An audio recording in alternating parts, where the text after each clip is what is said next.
Perjalanan dari Jakarta menuju Pangandaran dimulai dengan penuh semangat.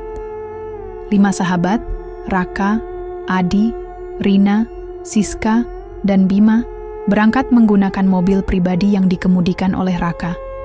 Akhirnya liburan juga, seru Siska sambil meregangkan tubuhnya di kursi belakang. Adi yang duduk di sebelah Raka membuka peta digital di ponselnya. Kita ikuti jalur utama aja, jangan coba-coba jalan alternatif. Kadang malah lebih jauh atau rusak. Namun, setelah beberapa jam berkendara, mereka menghadapi masalah. Jalanan macet parah, kendaraan mengular panjang, membuat perjalanan yang seharusnya lancar menjadi melelahkan. Bima, yang duduk di belakang, bersandar bosan. Gimana kalau cari jalan pintas? Setidaknya kita bisa jalan terus daripada kena macet kayak gini. Raka melirik ke arah Adi yang masih sibuk dengan peta digitalnya. Ada jalur alternatif? Adi mengangguk ragu. Ada sih, tapi jalannya masuk ke pedalaman dikit. Katanya lebih cepat, cuman apa? Tanya Rina. Penasaran. Adi menelan ludah. Nggak ada banyak info soal jalur ini. Kayak nggak banyak yang lewat. Siska menimpali. Udah, coba aja. Daripada kita tua di jalan. Tanpa berpikir panjang, Raka membelokkan mobil ke jalan kecil yang lebih sepi. Jalanan ini memang lebih lancar, tidak ada kemacetan, bahkan hampir tidak ada kendaraan lain yang melintas. Namun, semakin jauh mereka melaju, semakin berubah pula suasananya. Jalanan aspal perlahan berubah menjadi berbatu, lalu menjadi tanah. Pepohonan di sekitar semakin tinggi dan rapat, menutupi cahaya matahari yang mulai meredup. Udara yang tadi terasa hangat kini semakin dingin dan lembab. Ini kok makin serem ya? Gumam Siska sambil melihat keluar jendela. Bima yang duduk di sampingnya mengangguk. Gue juga ngerasa aneh. Rasanya kayak ada yang ngeliatin kita dari dalam hutan. Adi memeriksa peta digitalnya, lalu mengernyit. Loh, sinyal gue hilang. Semua orang langsung mengecek ponsel masing-masing. Tidak ada sinyal. Cuman mati sinyal doang, gak usah panik. Raka mencoba menenangkan mereka, meskipun dalam hatinya sendiri dia merasa ada yang tidak beres. Saat itulah, sesuatu melintas di depan mobil. Sebuah bayangan putih, cepat, tidak jelas wujudnya. Brak! Raka menginjak rem sekuat tenaga, membuat mobil berhenti mendadak. Semua orang terhuyung ke depan. Apa itu barusan? Tanya Rina. Panik. Mereka semua menoleh keluar. Jalanan kosong. Tidak ada siapa-siapa. Namun di tengah jalan berdebu itu, ada jejak kaki kecil. Jejak kaki seorang anak. Jejak itu mengarah ke dalam hutan yang semakin gelap. Suasana semakin mencekam. Angin bertiup pelan, membawa suara gemerisik daun yang terdengar seperti bisikan samar. Kita balik aja? Usul Siska dengan suara lirih. Namun, sebelum mereka bisa memutar balik mobil, mesin mati. Mobil mereka mogok di tengah hutan. Dan dari kejauhan, suara langkah kaki kecil mulai terdengar. Suara langkah kaki kecil itu terdengar semakin dekat. Pelan, berirama, seolah ada seseorang yang berjalan mendekati mobil mereka. Raka mencoba menyalakan mesin mobil berulang kali, tapi mesinnya tetap mati. Sial, kenapa tiba-tiba mogok begini? Rina mulai panik. Kita harus keluar dari sini. Gua gak mau terjebak di tempat kayak gini. Siska menelan ludah, matanya terpaku keluar jendela. Gua rasa kita gak sendirian di sini. Mereka semua menoleh. Di antara rimbunnya pepohonan, sesuatu sedang berdiri diam di sana. Siluet seorang anak kecil. Anak itu tidak bergerak, hanya berdiri menatap mereka dari kegelapan. Wajahnya tidak terlihat, tertutup oleh bayangan pohon dan kabut tipis yang entah dari mana datangnya. Lu lihat itu? Bisik Bima dengan suara tercekat. Anak itu berjalan ke depan. Gerakannya pelan dan aneh, seperti tidak sepenuhnya menyentuh tanah. Tanpa sadar, Siska meraih tangan Rina. Kita harus keluar dari sini sekarang juga. Raka kembali mencoba menyalakan mesin. Ayo, nyala dong. Nyala. BZZZTT, lampu. Mobil tiba-tiba berkedip-kedip sendiri. Radio yang sebelumnya mati, kini menyala dan memutar suara statis. lalu berubah menjadi suara tawa anak kecil yang menggema di dalam kabin. Hihihihi, semua orang langsung membeku. Adi, yang dari tadi diam, tiba-tiba menunjuk keluar jendela dengan wajah pucat pasi. Anaknya udah nggak ada. Mereka semua menoleh. Benar, anak kecil itu sudah menghilang. Tapi sebelum mereka bisa merasa lega, duk duk duk. Sesuatu mulai mengetuk kaca jendela mobil. Bima menjerit dan mundur ke kursinya. Jangan lihat, jangan lihat. Ketukan. Itu semakin keras, berganti dengan suara cakaran. K-E-R-R-K. K-E-R-R-K. Seperti kuku tajam yang menyeret permukaan kaca. Tiba-tiba, suara seorang anak terdengar dari luar. Suara yang lembut, tetapi terasa begitu salah. Om, Tante.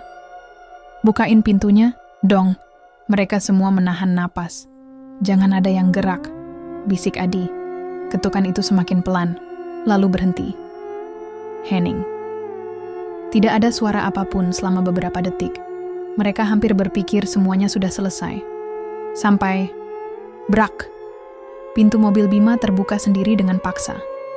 Dan sesuatu menarik kakinya keluar dengan kasar. Bima menjerit sekeras-kerasnya. Tolong! Raka refleks menarik tangannya, tapi kekuatan yang menarik Bima terlalu kuat.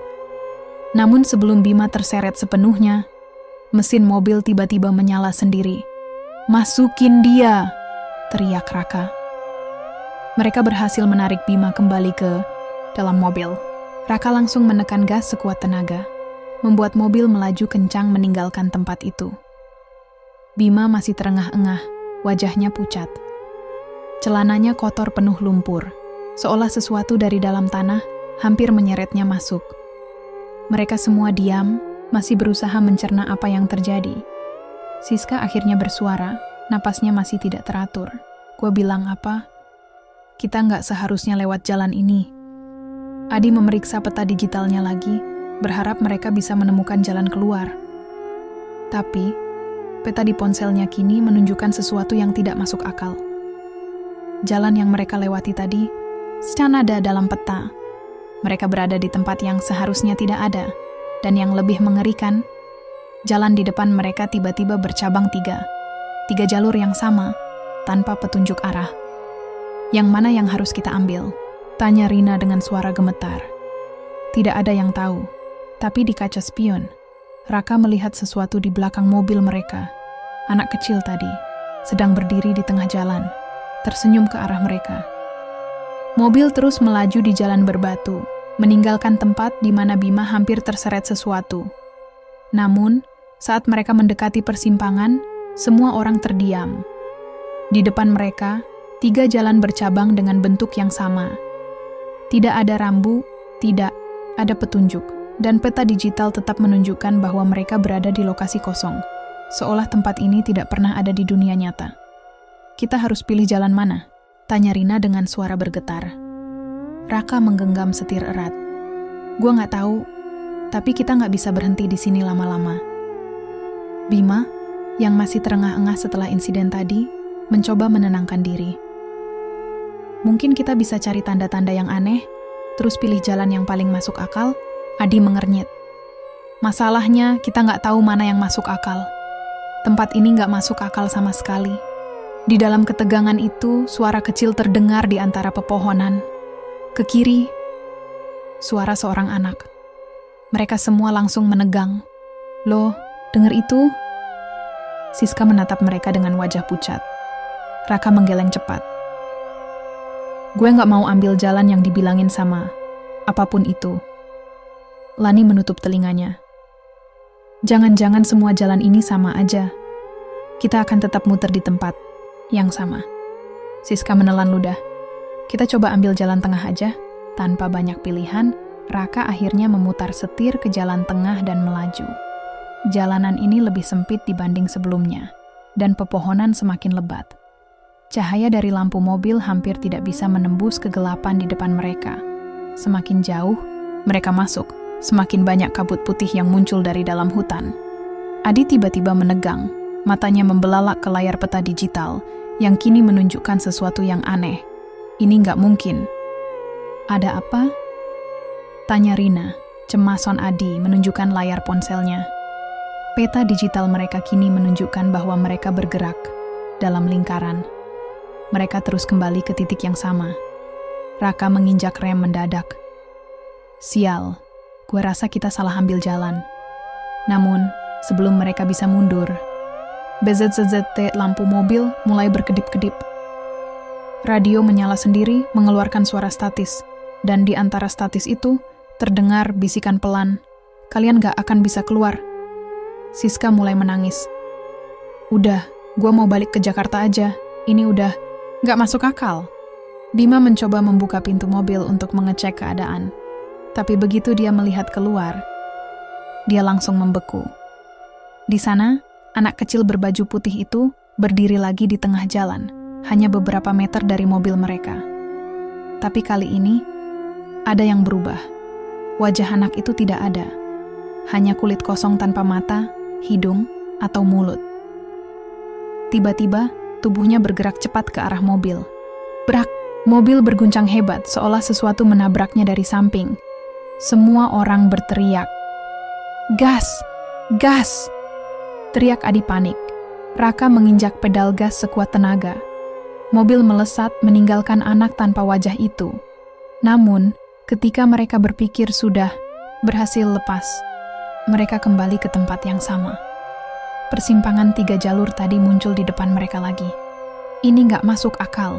Teriak Bima. Raka menggeleng, menggertakkan giginya. "Kita nggak boleh berhenti. Gue coba jalan lain." Dia membanting setir ke jalur kiri kali ini, berharap menemukan jalan keluar. Tapi setelah beberapa menit berkendara, mereka kembali ke persimpangan yang sama. Sekarang mereka tahu, mereka sedang terjebak. Dan yang lebih mengerikan, anak kecil itu kini berdiri di tengah persimpangan, menunggu mereka. Sambil tersenyum lebar, meski wajahnya tidak ada. Mobil melaju kencang tapi tidak peduli jalan mana yang mereka pilih, mereka selalu kembali ke persimpangan yang sama. Dan yang lebih mengerikan, anak kecil tanpa wajah itu kini berdiri semakin dekat. Dia tidak bergerak, hanya berdiri di tengah persimpangan. Wajahnya yang kosong terasa semakin menyeramkan, seolah-olah mengawasi mereka tanpa mata. Rina mulai terisak. "Kita nggak bisa keluar dari sini. Kita beneran terjebak." Siska memeluk dirinya sendiri, tubuhnya gemetar. "Gua nggak mau mati di sini." Bima, yang dari tadi diam, tiba-tiba menatap keluar jendela dengan ekspresi bingung.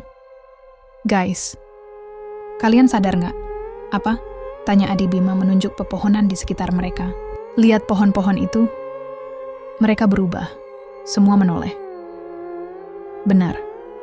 Pepohonan di sepanjang jalan kini tampak berbeda. Sebelumnya hanya pohon tinggi yang menjulang, tapi sekarang ada kain-kain putih tergantung di setiap dahan. Kain itu melambai-lambai. Pelan, seolah ada yang menggantungnya di sana. Raka mencoba tetap fokus mengemudi. Itu mungkin cuma ilusi, namun saat mobil semakin melaju, mereka melihat sesuatu yang membuat napas mereka tertahan.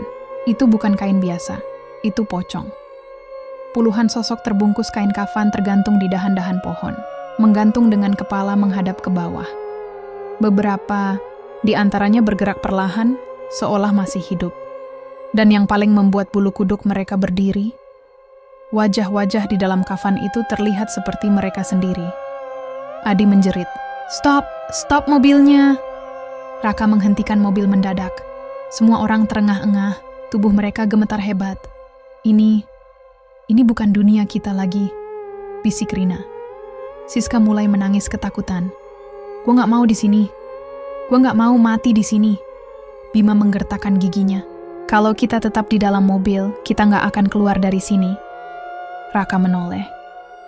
"Lu mau kita keluar? Di luar ada anak kecil tanpa wajah, di atas ada pocong-pocong itu. Lu yakin kita lebih aman di luar?" Adi memejamkan matanya sejenak. "Gue rasa kita harus cari jalan keluar dengan berjalan kaki. Kalau kita tetap di mobil, kita cuma akan terus muter di tempat yang sama. Semuanya saling berpandangan.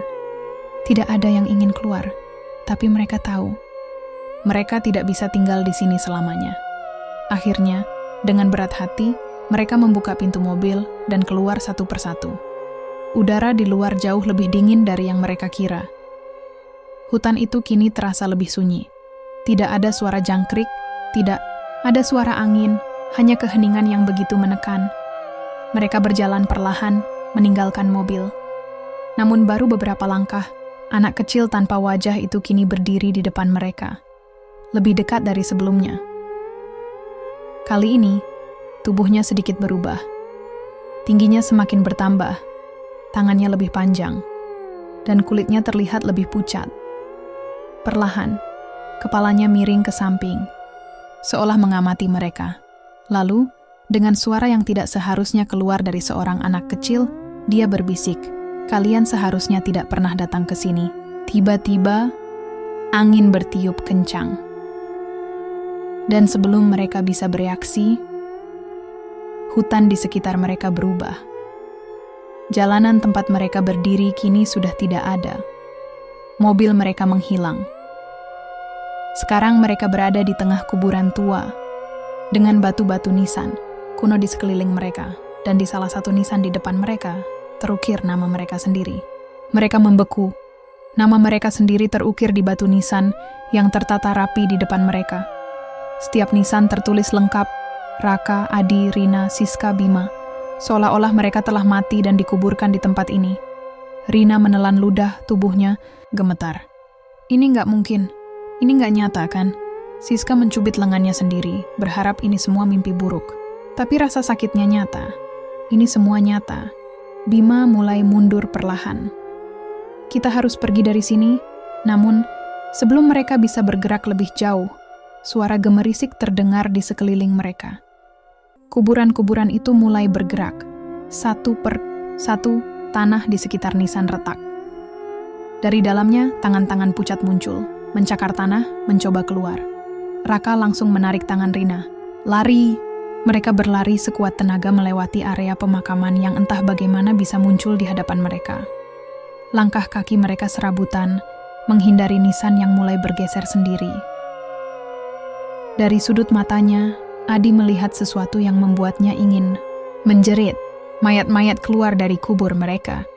Bukan hanya sekadar zombie biasa, tapi wajah mereka semua adalah diri mereka sendiri. Siska menjerit, "Mereka itu kita!"